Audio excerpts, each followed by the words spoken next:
This is SoIN.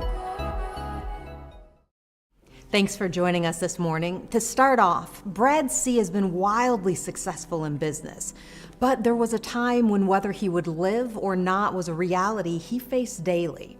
I recently sat down with Brad and his wife Ryan, where they shared their story of the power of perseverance and unrelenting hope. Brad and Ryan, before we get into what I think is a really inspirational part of your story, talk for a moment about Kentuckiana Mortgage, which I know you co-founded in 2018. Yeah, 2018 with two business partners, Keith Collins and Eric Jones. We got together in the summer of 2018. We'd all been in the mortgage industry for quite some time, and we really just wanted to create a different client experience, try to make things easier. The home buying process is stressful as it is anyway, and so we wanted to make the mortgage process as easy as we possibly could make it. Ryan, how do you fit into this? So Brad and I work as a team with our clients, and then I also help with just the day-to-day operations of Kentuckiana Mortgage Group. How do you make that work? Because I'm right there with you. There are a lot of us who work alongside family members, but husband and wife. Yeah. How do you make that? Most days it works good.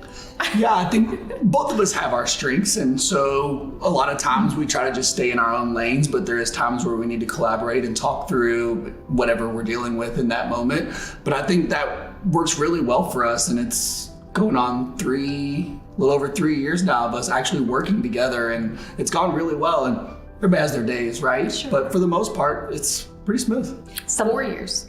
4 years. 4 Yeah. years. So lost a year there. Yeah. Something that, though, is really important to you both and important as a company, Kentuckiana Mortgage supports a lot of community events, community endeavors, initiatives. Why is that important as part of your mission? We just want to give back. All of us were born and raised in this community, and we want to do whatever we can to give back to, like you said, different charities or participate in whatever events and help in any way that we can, honestly. How does that make things more fulfilling? Because there are some people who work to work, and then there are people who work with an intention of being able to give back. Yeah, we say all the time, it's a lifestyle for us. It's not just a job. It has become who we are, not only as individuals, but as a family for our business and our children, our family. So it just brings more value to the things that you do in the day to day. We love seeing our clients at Kroger when we go shopping, and And you set out to provide a different experience. Exactly. And when you see those clients and they're happy to see you, you've accomplished that. Yeah. Exactly. And so when we started this, the goal was always to get downtown and be part of the redevelopment of downtown New Albany. And so bought our building down at 4th and Main and did some painting and a little renovation. And we just love being downtown and a part of that and walking to the different shops and restaurants and really just truly supporting local as much as we can. Absolutely. And of course, we're referring to downtown New Albany. But let's back up from 2018, because 10 years before that, Brad, you had a harrowing, life-changing occurrence. Yeah, so leading up to July 3rd of 2008, I had been fairly sick, very tired, night sweats. I checked all the cancer boxes. I just didn't know that I was checking all the boxes. Went to the doctor, sent me to the hospital, and then eventually had a CT scan done on my chest. And then that was when, July 3rd, when I was told that I had a tumor in my chest cavity the size of a grapefruit. What did they call that? At the time, they just said a mass that morning anyway, and that they were prepping me for emergency surgery to do a biopsy on the tumor to try to figure out what it was. And then a pericardial window on my heart. The tumor basically had my heart backed into a corner, and so it couldn't take full beats, so they needed to relieve the pressure on my heart to get it back functioning as it should. And then what happened? Ultimately, the diagnosis was mediastinal non-seminoma.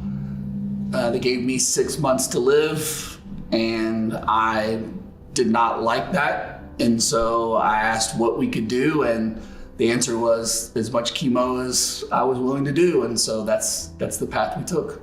So when you say as much chemo, what does that look like? And especially, and this is something I feel like everybody's been touched by cancer, but I am learning that's actually not the case. Very often you may know someone who knows someone, even though there are a lot of people who don't have family members, but they don't really know what does cancer look like. So explain what that means. Yeah, so they let me recover for a couple days from my surgery, and then they started my first round of chemo while I was still in the hospital. And so it was a cisplatin-based chemotherapy, and it was 40 hours a week. So I would start in the morning at 8 a.m. to do chemo till 5, and then I would be on rest until the next morning. And so one round was a full week. They would give me a 2-week recovery period, and then I would start the next week. And so you have these meds going in through your chemo port, pumping into your body, and what did that do to you? Severe muscle atrophy, no appetite. I lost 50 pounds very, very quickly. Was very thin and frail. Energy levels were just gone.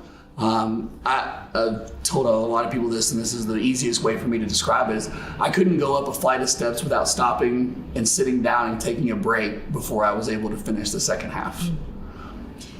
At what point did you look at, okay, 6 months to live, or else I'm going through this hell?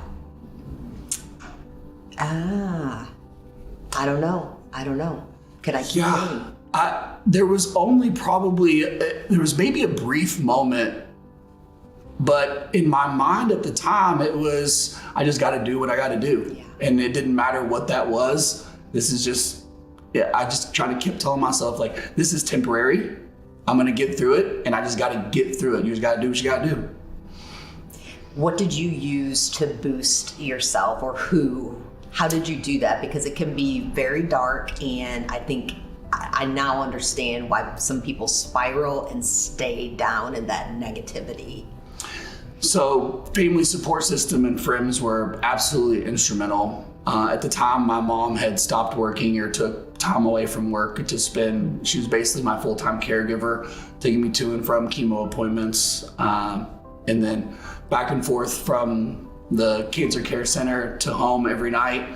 And then I had great friends come by all the time to sit with me, and the Summer Olympics were on in 2008 at the time, so I watched a lot of the Olympics and events that maybe I didn't really normally watch. One of my friends got brought me a Nintendo with Mario Kart. I got very good at Mario Kart, but I spent a lot of time on the couch just resting and trying to recover from each one of those rounds. So you get through chemo, 400 hours of chemo, and then what happens next? So my oncologist and surgeon at the time were nervous about continuing with a surgery to try to take the tumor out. My cancer markers had been basically non-existent, and so they're like, let's just leave it as is, as a dead mass in there, and we're just going to monitor it and do blood work. It was every other week. So they were monitoring, doing blood work every other week, and it didn't show itself again until about 2 months later, would have been the first or second week of February of 2009. And my cancer markers spiked again. And at that point, it was, as much chemo as you've done, more chemo is not going to do it. So our option is get comfortable, or we go in and try to cut it all out. And so you chose to cut it out. So it was, that was a tough decision, because nobody wants to go in for surgery, especially, in a situation like that where you're volunteering to do it, a major surgery that doesn't have a guarantee of waking up from. That was challenging. So, amazing surgeon, explained everything to me very thoroughly in my family. And I would say the most challenging day through all of that was the morning of surgery, because my family, waking up wasn't guaranteed. So family one by one coming in pre-op and saying goodbye, essentially, in case the surgery did not go well. Do you carry that still? A little bit. We're 15. Monday is going to be 15 years, right? And so there are days where I remember, and, we've had some family and friends recently diagnosed or deal with it, and it brings back all those memories and all those emotions. But I will say that there's times where I'll go a month or two and just living my daily life with the kids and work and everything's going on, and I kind of lose sight of it, and then something will bring me back. When it brings you back, because and the truth is, anybody can all of a sudden have this life-changing, awful, insidious disease in whatever way it manifests. But when it brings you back and you look at that anniversary and you look at how far you've come and you look at the things that you've accomplished and you look at this family that you've created, what has cancer, and I hate giving it this credence because I hate cancer, but what has going through that experience brought to your life that you just want to make sure you hold on to? It's given me a certain drive in life, I think. And I try to be very dedicated and driven and present in everything that I'm doing, because when I was diagnosed, we had a volleyball match that night. We were going away for 4th of July weekend. I had golf clubs, wakeboard, everything in my car loaded up for the weekend. And then that weekend was taken away from me. And I was so mad that weekend was taken away from me. And I did not realize how much I was so frustrated in that moment.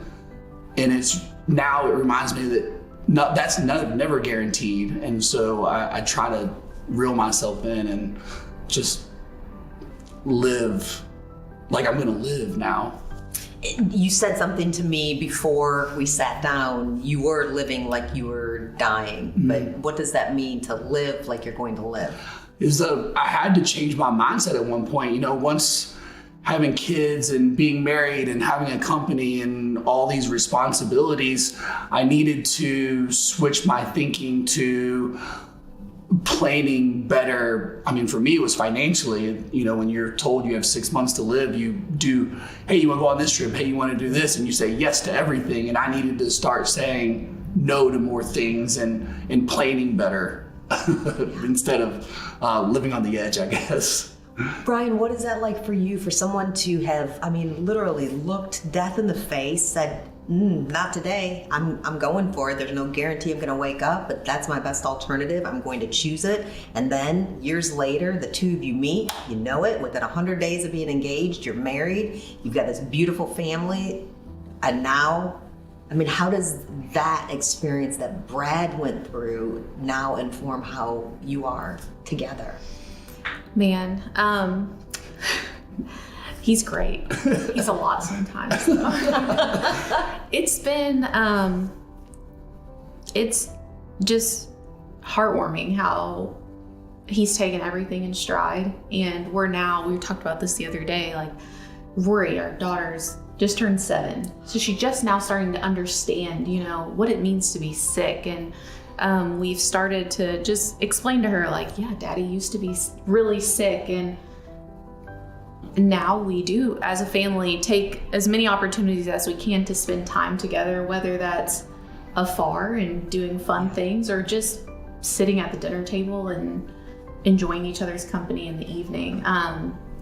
Brad definitely still loves to travel, so that keeps me busy, keeping things, holding the fort down sometimes. But yeah, it's put a different perspective on life for me as well.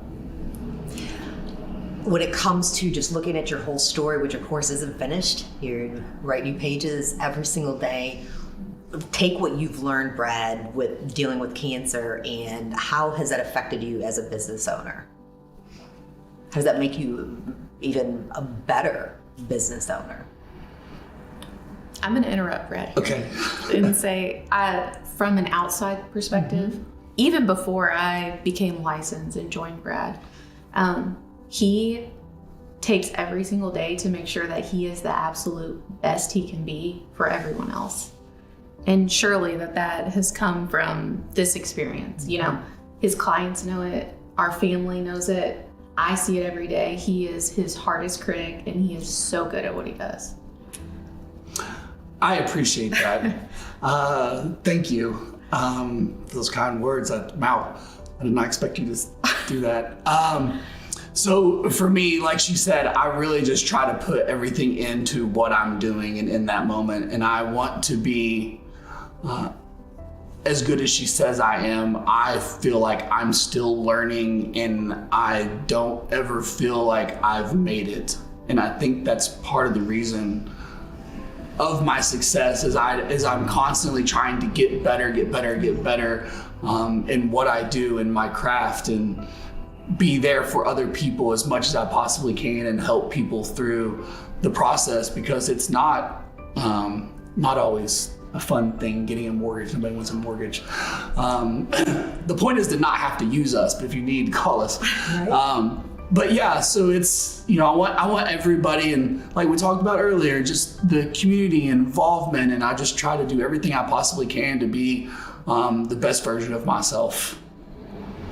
Because at one point in my early 20s, I maybe wasn't.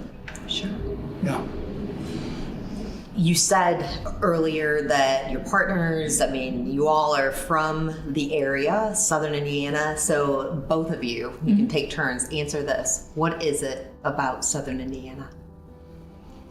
My favorite thing about Southern Indiana is we have the big city feel with Louisville just right across the river, but we also have a very small community feel at the same time. And I'm sure that other places around the country have that same thing, but that's special to me. I like having that big but small feel at the same time.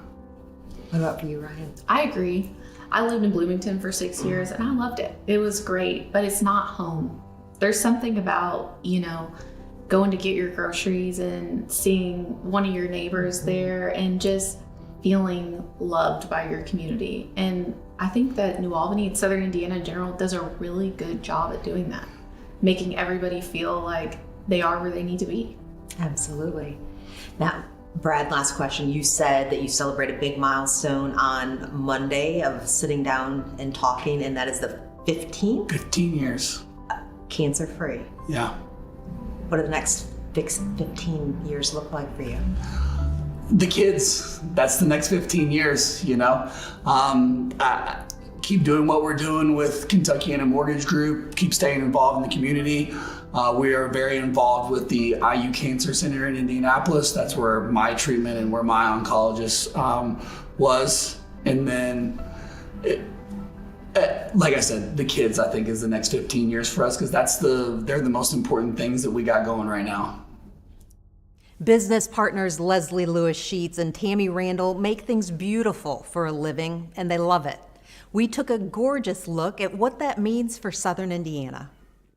I'm here with Leslie and Tammy today of LL&A Interior Design. Ladies, thank you so much for joining me. I am so excited to talk to you both. So first of all, tell us exactly where we're at right now and what you're doing here.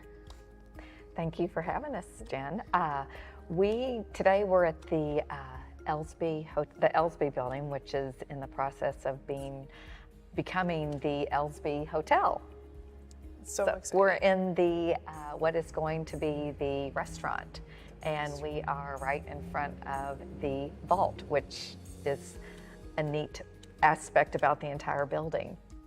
That's a lot of people, we were talking earlier, and a lot of folks think interior design is just making things look good, but it is so much deeper than that. What is your favorite part about what you do?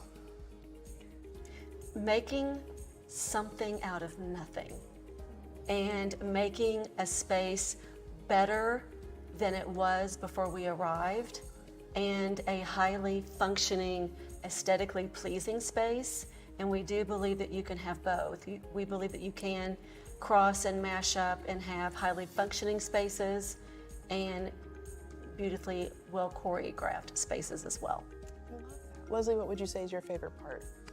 I think the opportunity to work with all individuals within their homes or offices, and getting to know the clients, and every project's different, and just learning the different aspects of every project. We continue to learn something new each and every day, whether or not we are prepared or want to. It's a business of lifelong learning. So each day is different, each project is different. It continues to evolve, and I think that's just the enjoyment that I get out of it, is seeing, it makes it all worthwhile, seeing the project complete and the client is happy, whether it's in their new home or new office. That's so exciting. So a lot of folks that are wanting to like freshen up their space, and we get a little nervous when we think of interior design. We're like, I don't know enough, or I don't know what looks good together. So first, do you see any trends that are happening currently with, I mean, do you tend to follow trends? And if so, what are they right now when it comes to design in a home space? What would you say?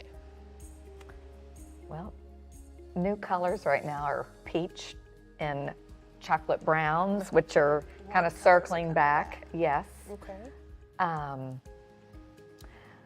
What other top trends? We are mindful of the trends, but try and not have our designs be too trendy. That's more of good a to know. classic element, timeless. So we're mindful of that. And if you're going to tie in a trend, tie it in a very small, minute way. Okay. Trendy lamps, trendy pillows, trendy rugs, things that you can cycle out of a space and not be regretful of an investment that you might have put into it. If folks want to see more of your work, where should they go? To our website. Yes. Yes. Leslie Lewis and Associates. Okay. Leslie Yeah. Lewis and Associates. Perfect. Well, ladies, Yeah. thank you so much Thank for today. you. Thank you, Jen. Thank Well, you. it's been a pleasure, and this is exciting. Now, thank you for having us, and I can't wait to see what this looks like at the end. So, Thank you. Thanks. New Washington is home to one of the most touted restaurants in the region, so we sent the dish host Dan Farmer to check it out.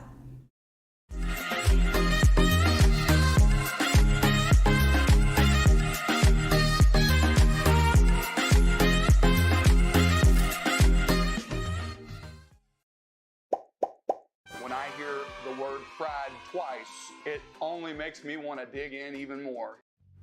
I'm Dan Farmer, and I'm here at the 1894 Lodge in New Washington, Indiana, where family and community meets food. These guys have put New Washington, Indiana on the culinary map in Southern Indiana. We're so excited to be filming here today, and I'm here with your owner and proprietor, Logan Hostetler. We're putting together a couple dishes to try today. Tell us about what we're cooking. It's already smelling really good in here. Yeah, if you guys ever see our menu, right now we've got a tomahawk going. So just getting some good grill marks on that. Our beautiful tomahawk steaks that we got here. Yes, sir. Certified Angus beef brand. There we go. They're about 32 ounces. We'll do this with some vegetables or some type of potato.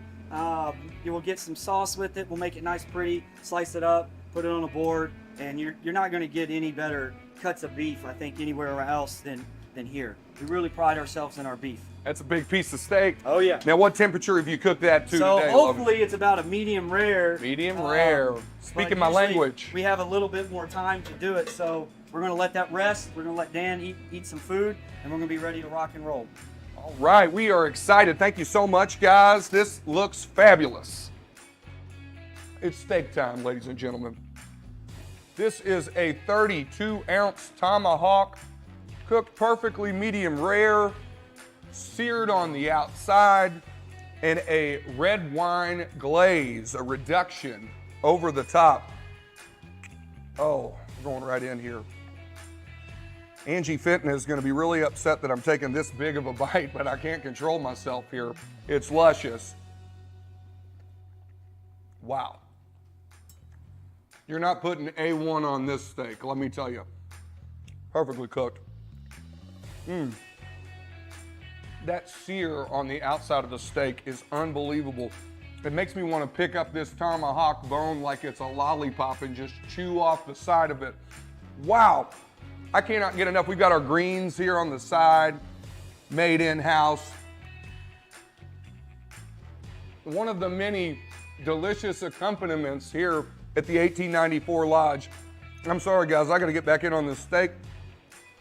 I don't want to take up any more of your time, and I don't want you to take up any more of mine while I'm eating this. Make a reservation. Come to New Washington, Indiana. The 1894 Lodge is where it's at. I'm telling you, the food is amazing. The ambiance is wonderful. The service is even top tier. Logan, thank you so much for having us today. We will see you next time at Extol Eats. Thank you. Thankfully, Dan shared some of the deliciousness that Logan cooked up, and as a self-proclaimed fan of beef, I can say this with all seriousness. That tomahawk Logan served up was hands down best steak I've ever eaten. Now, we are so into so many things, including what's happening at our area schools. DC Develop CEO Josh Hillman recently invited us to capture how Charlestown High School students are having a lasting impact on their community thanks to engineering.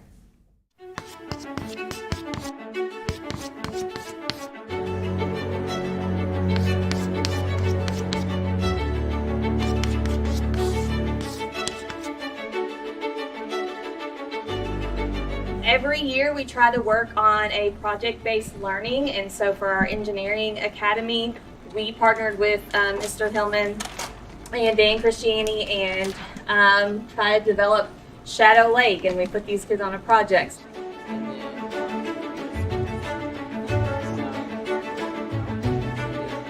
My goal is to create a Charlestown that is safe, green, and active, especially for our residential area up here.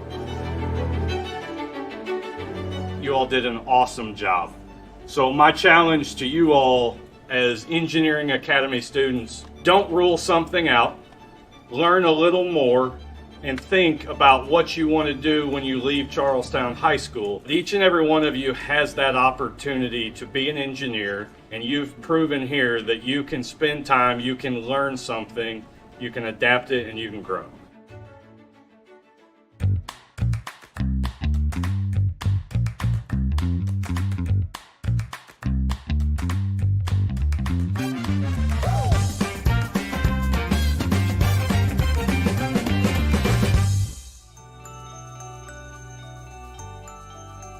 Brave. Sometimes you can feel scared, but if you just do it, it's actually really brave and you feel really good.